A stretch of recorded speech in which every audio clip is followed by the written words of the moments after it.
हरे कृष्णा, राधे राधे। कान्हा जी के श्री चरणों में आपके लिए कामना करती हूँ।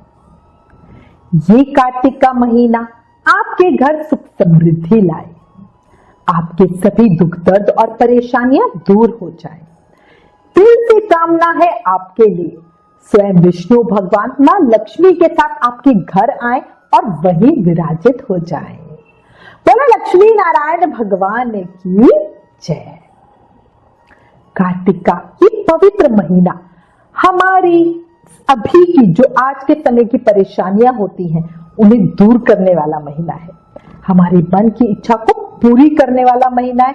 हमें भक्ति और प्रेम देने वाला महीना है। तो आज आपको इस वीडियो में कार्तिक स्नान की कहानी बताती हूँ। बहुत पावन, फलकारी, पवित्र कहानी है।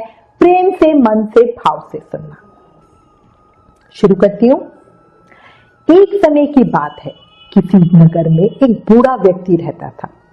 उसकी पत्नी का स्वर्गवास बहुत पहले हो गया था। उसके 7 बेटे 7 बहुएं थी। उसके 7 बेटे अलग अलग रहते थे, पर सबके घर आसपास ही थे। उस बूढ़े व्यक्ति का कोई एक निश्चित ठिकाना नहीं था। वो कभी किसी बेटे के साथ रहता, कभी किसी बेटे के साथ। बूढ़ा व्यक्ति मन का सच्चा और भगवान का भक्त था। जब उसकी पत्नी जिंदा थी तब वो हर साल जोड़े से कार्तिक भी नहाता था, पर पत्नी के स्वर्गवास के बाद से उसे लगता था कि भाई बहू को परेशानी होगी, मैं सुबह जल्दी उठूंगा, है ना, इसलिए कार्तिक स्नान नहीं कर पाता था। एक बार कार्तिक का महीना आया। उसका मन बेचैन था। वो कार्तिक स्नान करना चाहता था। उसने अपनी सभी बहुओं से पूछा कि मैं कार्तिक का स्नान करना चाहता हूं, क्या तुम इसे निभा दोगी? 7 में से 6 बहुओं ने बिल्कुल साफ मना कर दिया, भाई हमारे बस की नहीं है, कौन रोज सुबह इतनी जल्दी उठेगा। लेकिन जो सबसे बड़ी बहू थी उसने कहा, पिताजी आप कार्तिक स्नान करो, मैं निभा दूंगी। अब बूढ़ा बड़ा खुश हुआ। कार्तिक का महीना शुरू हुआ।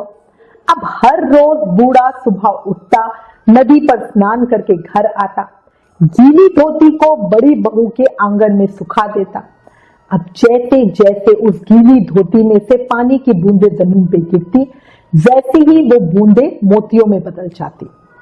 धोती से हीरे मोती गिरते देखकर बाकी 6 बहुओं से रहा नहीं गया, और वो भी लालच में अगर वो बोली, हम भी पिताजी को अपने यहाँ नहाने को बुलाएंगे। अब उसने कहा कि पिताजी आप कल से हमारे यहाँ कार्तिक नहा लेना।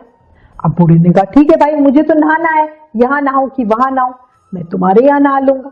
अब बूढ़ा सुबह सवेरे स्नान करके आया और धोती उसने दूसरी बहू के आंगन में सूखने के लिए डाली।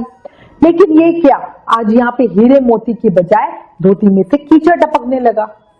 अब सभी बहुओं ने देखा तो बड़ी हैरानी हुई और उन्होंने कहा कि आप हमारे यहाँ पाप का स्नान कर रहे हो, आप हमसे खुश नहीं हो ना, इसलिए यहाँ से जाओ और बड़ी बहू के यहाँ स्नान करो। अब बूढ़ा वापस से बड़ी बहू के यहाँ आया और कार्तिक का स्नान करने लगा। स्नान करके उसने फिर धोती सुखाई तो फिर से हीरे मोती गिरने लगे। अब धीरे धीरे कार्तिक का महीना खत्म हुआ। बूढ़ा कुछ चिंता से में रहने लगा। बड़ी बहू ने पूछा कि भाई क्या बात है बाबूजी, क्यों आप चिंता में हो? तो उसने बूढ़े ने बोला कि भाई मेरा कार्तिक का महीना खत्म होने वाला है और मेरा मन कर रहा है कि मैं समापन पर सारे परिवार को एक दिन खाने का न्योता दूं। अब तो बड़ी बहू ने कहा, भाई इसमें चिंता की क्या बात है, आप क्यों चिंता कर रहे हो, आप सभी को बुला लो, मैं बढ़िया खाना बना दूंगी।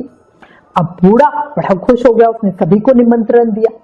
तो बाकी बहुओं ने कहा, जब तक बड़ी घर पर है हम खाना खाने नहीं आएंगे। अब बूढ़े को सुन के बड़ा दुख हुआ। वो फिर से चिंता में घिर गया। अब वो उसको जाकर वापस क्या कहता, वो चुप रहा। क्या होगा, कैसे होगा, वो धीरे धीरे सोच सोच के सूखना लगा। अब बूढ़े को सूखते देखकर, इतनी चिंता में देखकर बड़ी बहू ने कहा, पिताजी अब आपको अब क्या चिंता है? तो बूढ़े ने कहा, देखो तुम्हारी बाकी छोटी देवरानियां क्या कह रही हैं, और उसने सारी बात बड़ी बहू को बता दी। अब ये बात सुनकर वो बोली, पिताजी आप किसी भी तरह की चिंता मत करो, मैं खाना बनाकर रख जाऊंगी और खेत पर घूम आऊंगी, मेरी भी आउटिंग हो जाएगी। अब उसकी बात सुनकर, उसका मन देखकर बूढ़ा रोने लगा। बड़ी बहू ने उसे प्रेम से बेटी की तरह चुप कराया।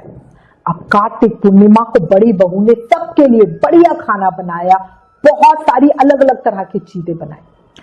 अब जब सबके आने का समय हुआ तो बहू ने 4 रोटी उठाई और खेत पे चली गई। इधर सभी आने वाले आए, खाना खाया और वाकई खाना बहुत ही बढ़िया बना था। 6 बहुओं ने खाना खाया, लेकिन वो होता ना जो दुष्ट होते हैं वो दुष्टी होते हैं, उन्होंने जाने से पहले बाकी बचे खाने में कंकड़ पत्थर डाल दिए, ताकि जब बड़ी बहू आएगी तो उसे दोबारा से खाना बनाना पड़ेगा, वो परेशान होगी, बड़ा मजा आएगा। उधर जो बड़ी बहू थी वो तो खेत में बैठी हुई थी। खेत में वो जो अपने साथ 4 रोटियां लेकर गई थी उसके छोटे छोटे टुकड़े करके चिड़ियाओं को डाल रही थी और बोल रही थी, राम जी की चिड़िया, राम जी का खेत, चुग लो चिड़िया भर भर पेट, मेरे ससुरे ने घर में दिया और मैंने खेत में। मतलब मेरे ससुर तो वहां खाना खिला रहा, मैं यहाँ खेत में खिला रही। ऐसा बोलते उसने सारी रोटी चिड़ियाओं को खिला दी। अब चिड़िया को खिलाकर वो वापस घर आई। घर आई तो उसने देखा आंगन में बूढ़ा फिर से उदास बैठा है। अब उसने फिर पूछा, अब क्या हुआ बाबूजी, अब क्यों उदास हो? तो उसने, क्या काम ठीक से निपटा नहीं क्या? तो बूढ़ा बोला, हाँ काम तो सब बहुत अच्छे से निपट गया, लेकिन तेरी देवरानियां बड़ी शैतान है, वो बाकी बच्चे खाने में कंकड़ मिट्टी डाल गई, अब तू क्या खाएगी? बहू ने कहा, अरे कोई बात नहीं पिताजी, कोई चिंता की बात नहीं, मैं तो अपने लिए फिर से रोटी बना लूंगी। अब बूढ़े बहू से बात करके जब बहू घर के अंदर गई तो देखती है घर पूरा जगमग कर रहा है। जिस खाने में उसने कंकड़ पत्थर डाले थे उसकी देवरानियों ने, उस खाने में हीरे मोती हो गए हैं।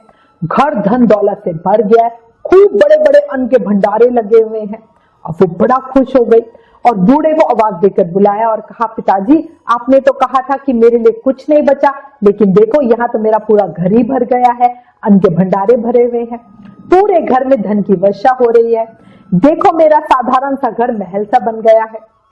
अब बूढ़ा सब चीजें देखकर बोला, बेटी तुमने सच्चे मन से कार्तिक स्नान को निभाया था, लेकिन बाकी बहुओं ने पाप मन से इसे निभाया, इसलिए कार्तिक के देवता ने तुम्हें आशीर्वाद दिया है, वो तुम पर बहुत प्रसन्न हुआ है और इसीलिए तुम्हें यह फल मिला है। उसके बाद बहू भी खुश और ससुर भी खुश।